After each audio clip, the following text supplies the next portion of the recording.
ক্রিয়া বিশেষণ, তাহলে আমরা জানি বিশেষণ সম্পর্কে আমরা অলরেডি আইডিয়া পেলাম যে পদ অন্য পদকে মডিফাই করে সেটা বিশেষণ। তাহলে ভাইয়া ক্রিয়া বিশেষণ কি? অর্থাৎ যেই বিশেষণটা ক্রিয়াকে মডিফাই করে, যেই বিশেষণটা কাকে মডিফাই করে বলতো? যেই বিশেষণটা একটা ক্রিয়াকে মডিফাই করবে, যেই বিশেষণ ক্রিয়াকে মডিফাই করে ওটা হচ্ছে ক্রিয়া বিশেষণ। আচ্ছা, সাধারণত ক্রিয়াকে তুমি যদি কেমন দ্বারা প্রশ্ন করো, হ্যাঁ কেমন কিংবা কিভাবে, সাধারণত এইগুলো দিয়ে প্রশ্ন করলে দেখবা যে এটা ক্রিয়া বিশেষণ হয়, অর্থাৎ যেটা ক্রিয়াকে মডিফাই করতে পারে।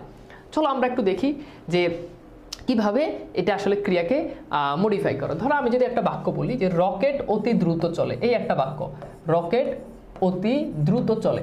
এখন দেখো এই যে রকেট অতি দ্রুত চলে, এখানে বলো তো ক্রিয়া কোনটা? আমাকে একটু বলতে পারবা যে রকেট অতি দ্রুত চলে, ফাইন, বাট এখানে ক্রিয়া কোনটা বলো তো? তাহলে ক্রিয়া হচ্ছে চলে। এখন দেখো চলে, ঠিক আছে, এখন চলে ক্রিয়াকে মডিফাই করতেছে কোন পদ বলো? কিভাবে চলে? কিভাবে চলে বলো তো? দ্রুত চলে। তাহলে এই যে দেখো দ্রুতটা আছে, এটাকে আমরা বলতে পারি এটা হচ্ছে ক্রিয়া বিশেষণ। কিভাবে চলে? দ্রুত চলে, ফাইন। আচ্ছা, এরপর দেখো আমি যদি বলি যে ভালোভাবে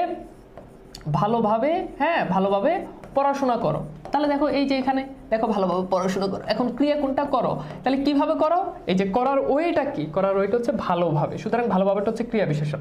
তাহলে দেখো এখানে চলে, চলার ওয়েটা হচ্ছে দ্রুত, অর্থাৎ চলবে কিভাবে, চলবে সম্পর্কে অতিরিক্ত তথ্য দিচ্ছে দ্রুত, তো এটা ক্রিয়া বিশেষণ। ভালোভাবে পড়াশোনা করো, তাহলে এখানে করার ওয়েটা বা করা সম্পর্কে অতিরিক্ত তথ্য দিচ্ছে, সুতরাং এটা হচ্ছে ভালোভাবে।